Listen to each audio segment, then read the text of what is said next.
Hello everyone, I am Abda Shirazi. आज हम बात करेंगे एक इम्पॉर्टेंट टॉपिक पे। आप जानते हैं जो एक्टर्स हैं या फिर मॉडल्स हैं, या फिर आपने सुना होगा कि वो जो बॉडी है उसको ज़्यादा स्लिम या जो एक प्रॉपर शेप में लाने के लिए एक स्पेसिफिक बोन को जो है निकाल देते हैं। आज हम बताएंगे कि वो कौन सी बोन है जिसको वो निकालते हैं और वो क्यों निकालते हैं और उससे बॉडी पे क्या इफेक्ट होते हैं। इस पे आज हम बात करते हैं। तो आपने सुना होगा कि जो ह्यूमन रिब केज है उसके एक स्पेसिफिक कंपोनेंट जिसको कहते हैं फ्लोटिंग रिब्स, यानी तैरती हुई पसलियाँ। ह्यूमन बॉडी में जो है 12 पेयर होते हैं रिब्स के, और इनमें 11th और 12th जो पेयर है वो जो होता है वो फ्लोटिंग होता है, यानी कि वो पोस्टीरियरली जो है थोरेसिक वर्टिब्रा के साथ अटैच होते हैं, लेकिन एंटीरियरली वो किसी भी बोन के साथ अटैच नहीं होती, जैसे कि जो हमारा जो स्टर्नम है उसके साथ अटैच नहीं होती। तो इसलिए इनको कहते हैं फ्लोटिंग रिब्स। इसके फंक्शनल बेनिफिट्स इनके क्या होते हैं? ये तो पहली बात होती है कि ये आर्गन को प्रोटेक्ट करते हैं। आर्गन मतलब जैसे कि हमारी लिवर हो गया, हमारे किडनी है, उसके साथ जो है जो स्टमक है, और इस तरह ये क्या करती हैं, पार्शियल प्रोटेक्शन दे रही होती है इनको। इसके अलावा ये मसल की अटैचमेंट साइट्स होती हैं। डिफरेंट मसल जो है जो जो हमारे पट्टे हैं वो यहाँ पे आके क्या होते हैं, अटैच होते हैं। उनके लिए क्या होती हैं, ये एक अटैचमेंट साइट्स होती हैं। जैसे कि हमारे पास लिटमस टार्साई मसल्स है, क्वाड्रिटस लैम्बोरम है, इंटरनल ऑब्लिक, ये सारे मसल जो हैं ये क्या होते हैं, इस बोन के साथ अटैच होते हैं, इन बोन्स के साथ। अगर हम बात करें कि जब आप जो है ट्विस्ट करते हो या फिर बेंडिंग करते हो, तो जो ये क्या करते हैं, सपोर्ट करती हैं किसकी, जो आपकी स्पाइनल मोबिलिटी है उसको सपोर्ट करती हैं, ठीक है, और ट्रंक की रोटेशन में जो है वो हेल्प कर रही होती हैं। इसी तरह जो है जब आप डीप ब्रीदिंग करते हो, तो डायफ्राम जो क्या होता है, एक्सपेंशन होती है डायफ्राम की, और ये क्या कर रही होती है, बेसिकली इंट्रा एब्डोमिनल प्रेशर को क्या करती है, ये कंट्रोल कर रही होती है। इन कंट्रोल करने में ये बहुत प्ले इंपॉर्टेंट रोल कर रही होती है। क्योंकि अगर ये फ्लोटिंग रिब्स को रिमूव क्यों किया जाता है, ये सर्जिकली रिमूव होती हैं।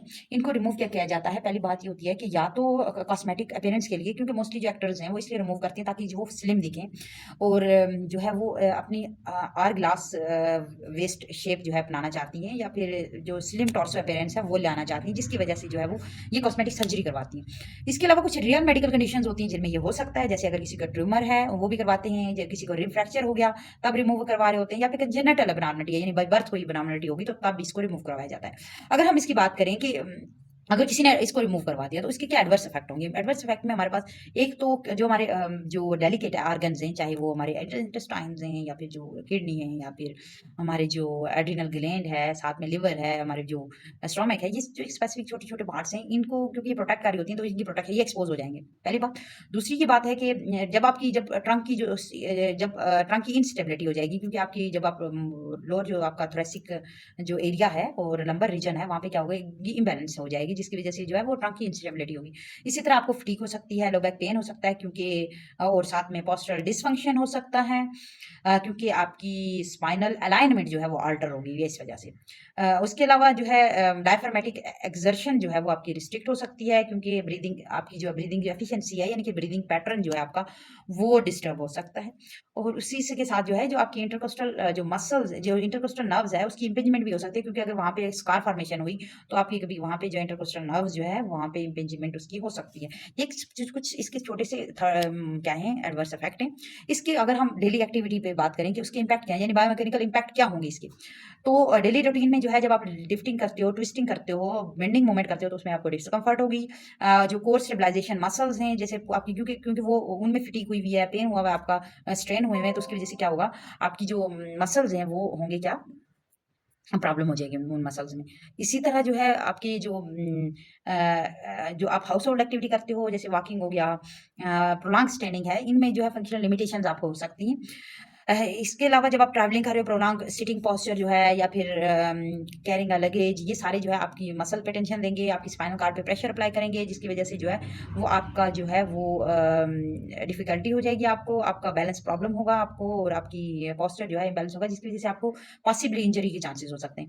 शॉक एब्जॉर्प्शन कैपेसिटी आपकी कम हो जा सकती है, पर्टिकुलरली क्योंकि आप जब आप ट्रैवल कर रहे होते हो, क्योंकि शॉक एब्जॉर्प्शन जैसा होता है वो क्या करता है, आपकी जो डिस्क जो होती है स्पाइनल कार्ड की, उसमें अगर शॉक एब्जॉर्प्शन नहीं होगी तो आपकी डिस्क हर्निया हेर्निएशन की चांसेस हो सकते हैं। इसी तरह जो है अगर किसी ने अगर फॉर एग्जांपल रिमूव करवा दिया, क्या कहते हैं इसको, सर्जिकल ये जो रिब रिमूव करवा दिया, उसके बाद जो है फिजियोथेरेपिस्ट का रोल होता है कि वो क्या करते हैं, बेसिकली उनका काम होता है कि जो कोर मसल जो है वहाँ से रिमूव, जो क्योंकि रिब्स रिमूव हुई तो जो कोर मसल्स हैं जहाँ वहाँ पे उसके साथ अटैच हुए थे वो उनकी क्या होगी, वीकनेस हो जाएंगी। उनको ठीक करने के लिए, उनको दोबारा स्ट्रेंथनिंग के लिए लाने के लिए उनको स्टेबलाइजेशन एक्सरसाइजेस की जरूरत होती है, उनकी स्ट्रेंथनिंग एक्सरसाइजेस की जरूरत होगी उनके लिए। इसी तरह हम उनको री एजुकेशन करवा रहे होते हैं ताकि जो है उनको एर्गोनॉमिक री एजुकेशन टीच करते हैं कि वो प्रोलॉन्ग ट्रेनिंग में जो है वो किस तरह अपने जो है वो पोस्चर को करेक्ट कर रख सकते हैं, मतलब आप विदाउट अपने उनकी बॉडी को कोई हार्मफुल इफेक्ट ना हो उसके बगैर वो किस तरह जो है अपनी डेली एक्टिविटी परफॉर्म कर सकते हैं, या फिर जो भी उनका ऑक्यूपेशन है उसको वो मेंटेन करके रख सकती हैं ड्यूरिंग काम के दौरान। अच्छा, इसी तरह जो है हम वेंटिलेटरी ट्रेनिंग उनको करवाते हैं क्योंकि ब्रीदिंग एक्सरसाइजेस जो है इंपॉर्टेंट होती हैं, क्योंकि डायफ्रामेटिक ट्रेनिंग ब्रीदिंग ट्रेनिंग हम करवा रहे होते हैं ताकि जो है उनकी जो ब्रीदिंग पैटर्न है वो नॉर्मल रहे और जो एक्सपेंशन और इंट्राथोरेसिक प्रेशर्स हैं उसका इश्यूज ना आए। इसी के अलावा जो है वो मैनुअल थेरेपी टेक्निक्स की अगर बात करें वो हम अब देते हैं ताकि अगर कहीं पे स्कार है या जो मायोफेशियल टेंशन है तो उनको, ताकि कोई एडिशन बनी हुई है तो उनको जो है वो जो है वो रिड्यूस किया जा सके।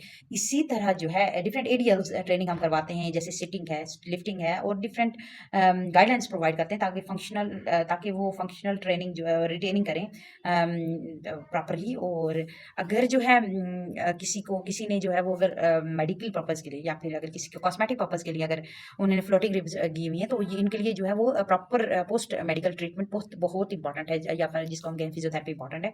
इसके लिए उनको जो है वो जो भी जो रिकमेंडेशंस हैं वो उसको फॉलो करनी चाहिए। अगर हम बात करें कि कि अगर ये बज़ाहिर तो जो फ्लोटिंग रिब है एक छोटी-सी है, लेकिन ये जिस्म के लिए एक इम्पॉर्टेंट है। अल्लाह ताला ने कोई भी ऐसी चीज़ जो है, कोई भी बॉडी में ऐसी चीज़ नाकारा नहीं बनाई है जिसका आपको फ़ायदा ना हो। क्योंकि अभी तो आपको दिख रहा नहीं है फ़ायदा, लेकिन इन फ्यूचर जो है वो मैक्सिमम हमारे पास केसेज़ आएँगे तभी इसके एडवर्स इफ़ेक्ट पता चलेंगे।